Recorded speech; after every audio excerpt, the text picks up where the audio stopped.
تھے مسلمانوں کے سامنے۔ اب آپ ذرا سوچئے، نماز ایک جیسی نہیں ہے، ایک دن میں 5 بار پیغمبر اسلام نماز پڑھتے تھے، اس کے باوجود آج تک مسلمان ایک جیسی نماز نہ کر پایا۔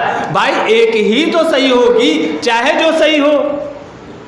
یہ ایک آپ کا یہ کہنا کہ ہاں بھائی 4 امام ہیں، کسی ایک کو بھی فالو کر لیا جائے تو ٹھیک ہو جائے گا، وہ تو ایک الگ بات ہوتی کہ ٹھیک ہے ہمیں نہیں معلوم تو ہم کسی کو بھی فالو کر لیں گے، لیکن پیغمبر نے تو ایک ہی پڑھایا ہوگا نا، وہ ایک کون بتائے گا؟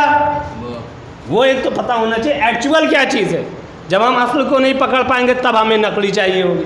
تو ایکچوئل کو پتہ کرنے کے لیے اللہ کہہ رہا ہے کونوا مع الصادقین۔ اگر تمہیں سچائی کا پتہ کرنا ہے، پیغمبر کی حیات زندگی کا حقیقت جاننا ہے، تو پھر تم سچوں کے ساتھ ہو جاؤ۔ اب یہاں پہ بڑی ذمہ داری ہے کہ یہ سچا کون ہے۔ سچا مسلمان نہیں پتہ، یاد رکھیے اگر آپ سچا کسی راوی سے پوچھے جائیں گے تو وہ کسی کو بھی صدیق و صدیقہ بنا کے کھڑا کر دے گا۔ اس لیے مسلمانوں کے راوی سے نہیں پوچھنا ہے سچا کون ہے، ہمیں پوچھنا ہے اللہ سے۔ وہ قرآن میں بتا، کیونکہ اللہ ہی کہے گا کہ سچوں کے ساتھ ہو جائے، تو پروردگار جب تو نے کہا سچوں کے ساتھ ہو جاؤں تو پھر بتا سچا ہے کون؟